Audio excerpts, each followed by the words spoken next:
16वां अध्याय बुद्ध और कल्कि अवतारों की कथा।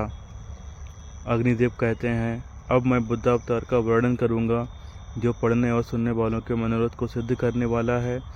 पूर्व काल में देवताओं और असुरों में घोर संग्राम हुआ। उसमें दैत्यों ने देवताओं को परास्त कर दिया। तब देवता लोग त्राही त्राही पुकारते हुए भगवान की शरण में गए। भगवान माया मोहमय रूप में आकर राजा सुद्धोधन के पुत्र हुए। उन्होंने दैत्यों को मोहित किया और उनसे वैदिक धर्म का परित्याग करा दिया। वे बुद्ध के अनुयायी दैत्य बौद्ध कहलाए। फिर उन्होंने दूसरे लोगों से वेद धर्म का त्याग करवाया। इसके बाद माया मोह ही आरहत रूप से प्रकट हुआ। उसने दूसरे लोगों को भी आरहत बनाया। इस प्रकार उनके अनुयायी वेद धर्म से वंचित होकर पाखंडी बन गए। उन्होंने नरक में ले जाने वाले कर्म करना आरंभ कर दिया। वे सबके सब कलयुग के अंत में वर्ण संकर होंगे और नीच पुरुषों से दान लेंगे। इतना ही नहीं, वे लोग डाकू और दुराचारी भी होंगे। वाज स्नेह बृहदारण्यक मात्र ही वेद कहलाएगा। वेद की 10-5 शाखाएं ही प्रमाणभूत मानी जाएंगी। धर्म का चोला पहने हुए सब लोग अधर्म में ही रुचि रखने वाले होंगे। राजा रूपधारी मलेच्छ मनुष्यों का ही भक्षण करेंगे। तदनंतर भगवान कल्कि प्रकट होंगे।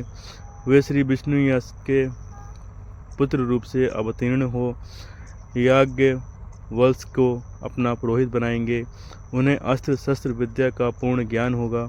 वे हाथ में अस्त्र शस्त्र लेकर मलेच्छों का संहार कर डालेंगे तथा चारों वर्णों और समस्त आश्रमों में शास्त्रीय मर्यादा स्थापित करेंगे।